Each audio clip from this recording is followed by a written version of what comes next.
नमस्कार, मी योगा तशी योगा किचनमध्ये आपले सर्वांचे स्वागत आहे। आज मी तुम्हाला एक गोड रेसिपी दाखवणार आहे, ती म्हणजे मालपुआ। गव्हाच्या पिठापासून कसा करतात ते आपण पाहूया। मी काय घेतलंय, गव्हाचं पीठ घेतलंय पाऊण कप आणि पाव कप रवा घेतलाय बारीक, म्हणजे दोन्ही मिळून 1 कप होतंय।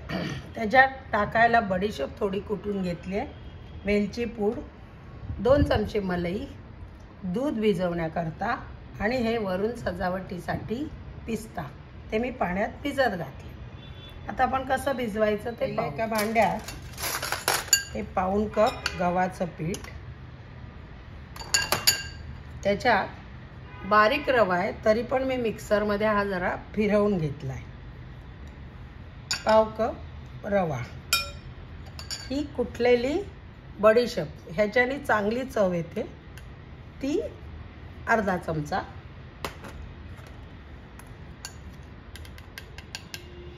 अर्धा चमचा वेलची पूड, आणि आता याच्यात दूध मी टाकत भिजवणार आहे। मी 1 ते 1.5 कप दूध घेतले, पण आधी सगळं टाकणार नाही आहे। हे भिजवत मालपोळ्याला जशी कन्सिस्टन्सी लागते त्याप्रमाणे भिजवणार आहे। याच्यात अजून दूध लागणार, त्यापूर्वीही मी मलाई घेतलेली टाकते आधी।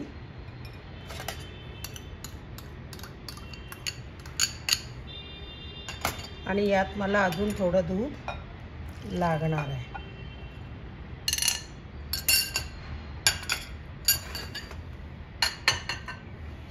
आणि आता हे मी छान भिजवून घेते। आता समजा तुम्हाला जर डायरेक्ट मिक्सरमध्ये हे सगळं टाकून फिरवलं तरीही छान मिक्स होतं, गाठी राहायला नको आहे आपल्याला। एकजीव असं हे पीठ भिजलं पाहिजे। हे मी सगळं भिजवून घेते। आता आपण जे भिजवलं ना पीठ, त्याला मी 1.5 कप दूध घेतलेलं, तेवढं लागलं मला। आणि हे छान भिजवून आता हे बाजूला ठेवायचे, कारण तो रवा त्या ह्याच्यात फुगणार परत, तर तोपर्यंत आपण ह्याला लागणारा पाक तयार करू। आपल्याला पाक करायचा आहे। 1 कपाचं मी पीठ भिजवलंय, म्हणून 1 कप साखर घेतली, आणि ह्या 1 कप साखरेला 1 कप पाणी मी गरम करायला ठेवले।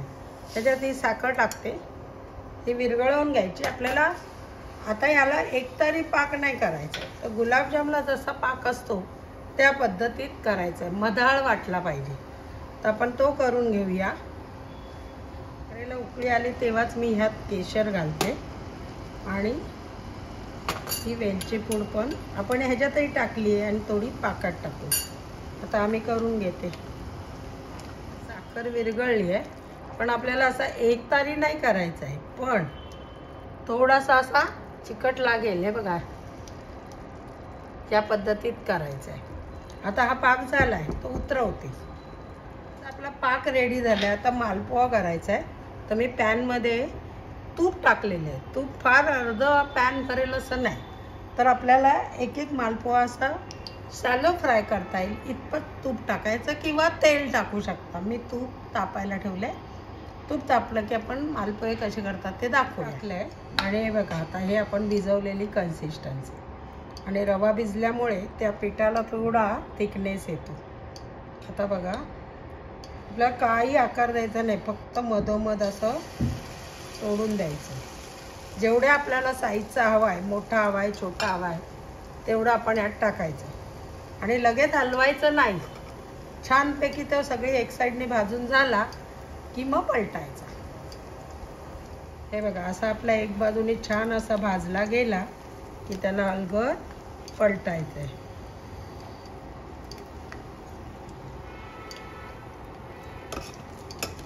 हा दुसऱ्या बाजूने छान भाजून घ्यायचा। तर हाही आपला भाजून झालाय। हा तळून झाले रे झाले की या पाकात आपल्याला तो सोडायचा आहे। तोपर्यंत आपण दुसरा टाकायचा आहे ह्याच्यात, तोपर्यंत तो पाकात मुरणार। प्रत्येक वेळी असं हे छान मिक्स करायचं आहे आणि असं सोडायचं आहे। तुम्हाला वाटला तर थोडा आकार देऊ शकता, तशी गरज नाही आहे। आता असंच परत लगेच त्याला हात लावायचा नाही। सगळ्या बाजूने भाजून झाला तळल्यासारखा की अलगद पलटायचा।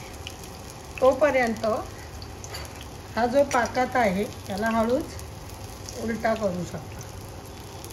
दोन्ही बाजूनी पाक मुरवेल असं हे ठेवा. आपले मालपोहे तयार झाले आणि हे ते पण गव्हाच्या पिठाचे आणि किती सुंदर झालेत. असे झटकन होणारे. घरात गव्हाचं पीठ असतं, साखर तुम्हाला हवं तर त्यात गूळ पण डायरेक्ट मिक्स करून पाकात न करता गुळाचेही केले जातात. जसे तुम्हाला आवडेल तसे बनवा. जरूर करून बघा. कसे वाटले ते मला तुम्ही कमेंट्सद्वारे कळवा. माझी ही रेसिपी तुम्हाला आवडली असेल तर लाईक करा, शेअर करा आणि अजून ज्यांनी सबस्क्राईब नसेल केलं त्यांनी जरूर करा.